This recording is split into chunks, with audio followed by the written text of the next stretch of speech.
ini adalah touring terjauh yang pernah saya lakukan. Saya merencanakan touring ini setidaknya sudah sejak tahun lalu. Namun masih saja ada kendala yang membuat saya belum bisa mewujudkannya. Di touring ini, saya mentargetkan Pulau Madura sebagai garis finishnya. Touring ini saya mulai jam 7 pagi dari wilayah Kabupaten Semarang. Untuk cepat sampai di Sragen, saya memilih jalur Salatiga Gemolong, lalu dilanjutkan ke timur sampai Pasar Bumbung. Selanjutnya di Pasar Gabugan, saya mengarah ke selatan hingga sampai di jalur bypassnya Sragen.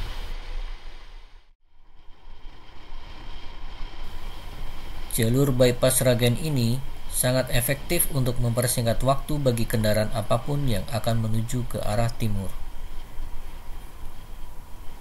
Jalannya terbuat dari cor beton yang sangat bagus. Kualitasnya seperti jalan tol.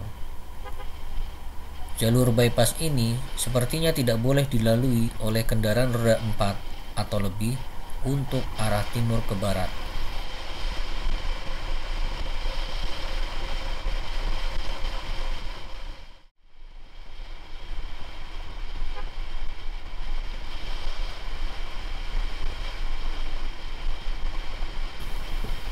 Setelah kita melewati jalur bypass Sragen, kita akan bertemu kembali dengan jalur nasional yang menghubungkan kota Sragen dengan perbatasan Jawa Tengah Jawa Timur di Mantingan.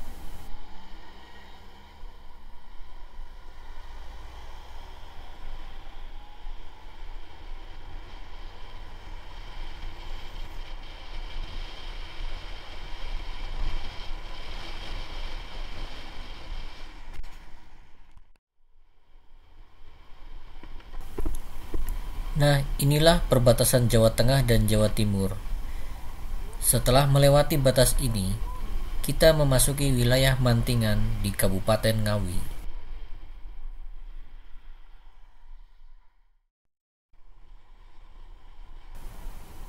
Tidak jauh dari perbatasan Mantingan, kita akan berjumpa dengan pondok pesantren yang sudah sangat terkenal, yaitu Gontor.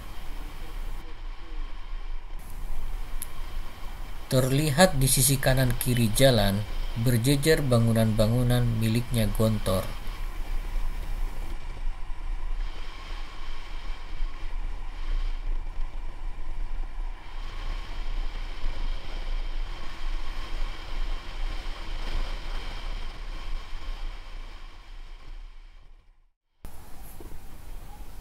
Nah, ini saya sudah sampai di pusat kota Ngawi. Itu di perempatan ada Tugu Kartonyono.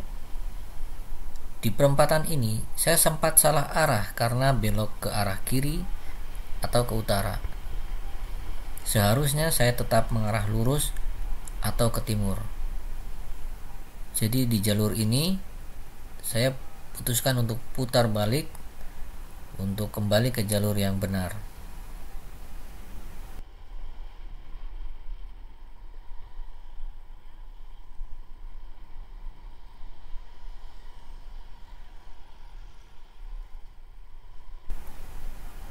Sampainya di perempatan kembali, saya belok ke kiri menuju ke arah timur.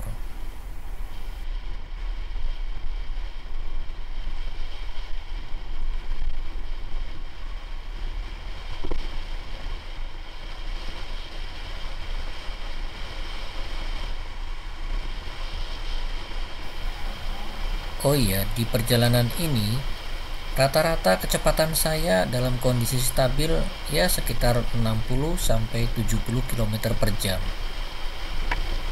Jadi saya tidak terlalu berusaha untuk ngebut karena saya juga belum terlalu hafal jalan dan memang motor juga tidak bisa untuk dibawa ngebut seperti halnya motor ber-cc besar.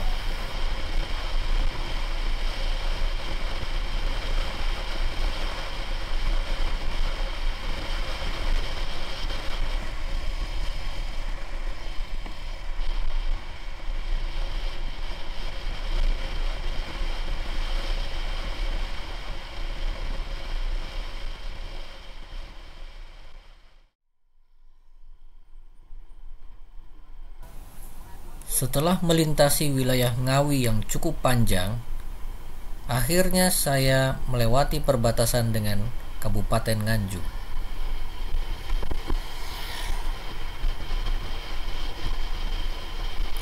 Saat saya melintas di sini, kondisi lalu lintas terbilang cukup lengang. Tidak terlihat banyak bus-bus antar provinsi yang biasanya menguasai jalanan. Mungkin memang pada saat saya melintas, itu bukan jamnya bus-bus tersebut lewat di jalur ini.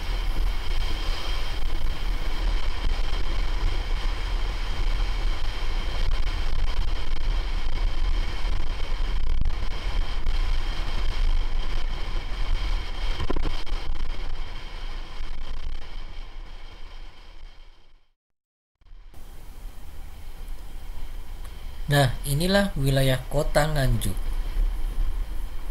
Kotanya terlihat sangat bersih. Lihat saja kondisi trotoar dan bahu jalan yang bebas dari sampah. Kita yang melintas di kota ini benar-benar disuguhi keindahan kotanya.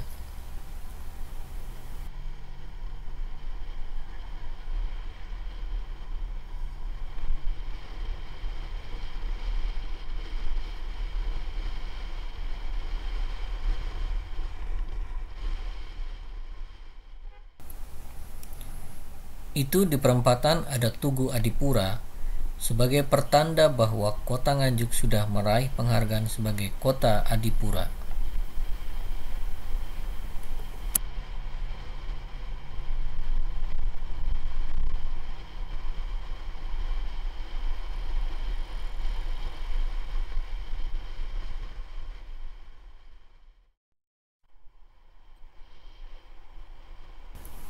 Di jalur ini saya sempatkan untuk merekam pemandangannya. Ini masih di jalur kota Nganjuk. Di sisi selatan atau kanan jalan, ada rel kereta yang sejajar dengan jalan raya. Sayangnya saat saya melewati jalur ini, baik saat berangkat maupun pulang, tidak ada kereta yang sedang melintas.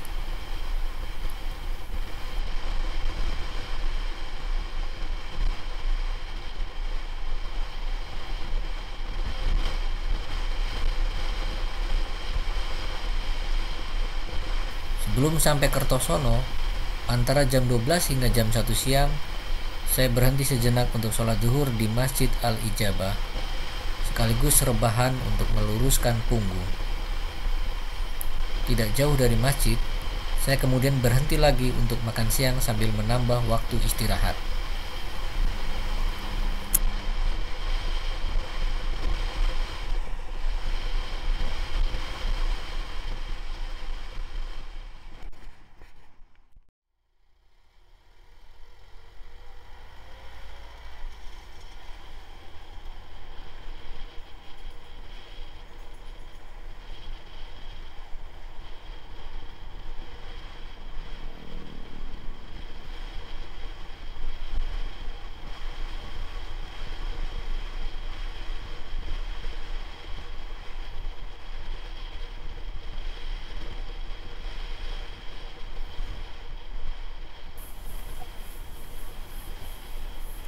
Di sini saya sudah memasuki kota Jombang.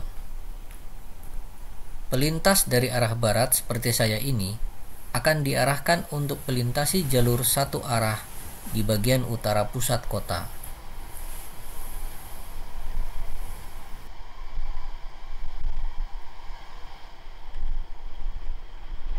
Untuk arah sebaliknya atau dari timur ke barat akan diarahkan untuk masuk ke pusat kota.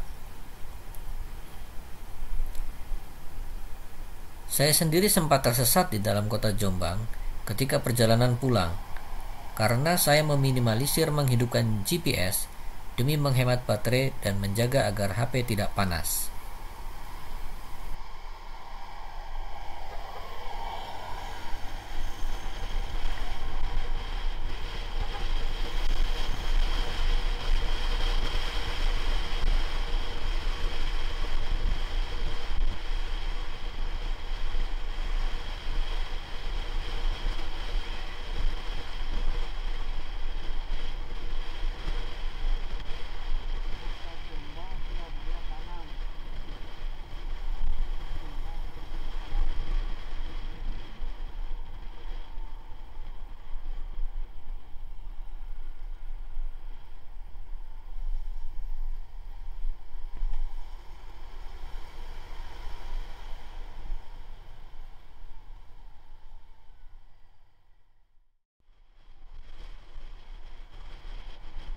Di jalur ini, saya melihat ada bus Sugeng Rahayu yang sedang ngebut.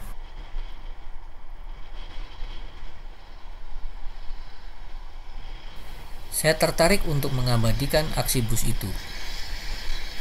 Awalnya saya mencoba untuk mengekor di belakangnya, namun karena di belakang saya juga ada mobil Avanza yang ingin ikut mengekor, maka saya persilakan saja Avanzanya untuk maju.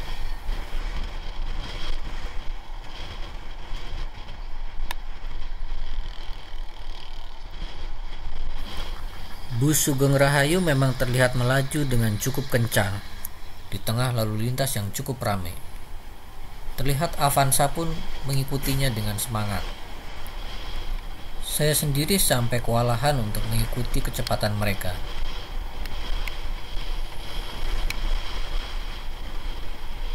Tidak lama setelah ini, mulailah turun hujan sehingga saya perlambat laju motor saya karena saya tidak berani untuk terlalu kencang di jalanan yang basah.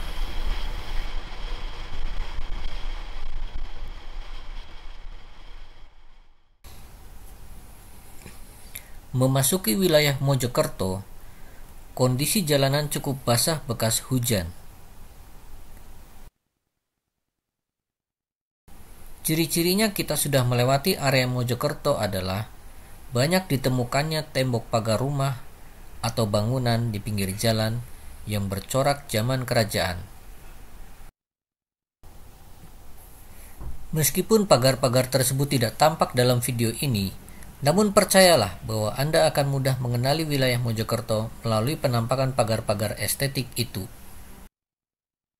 Setelah melintasi Mojokerto, saya sampai di wilayah Sidoarjo dan berakhir di wilayah Surabaya antara jam 4 sampai jam 5 sore.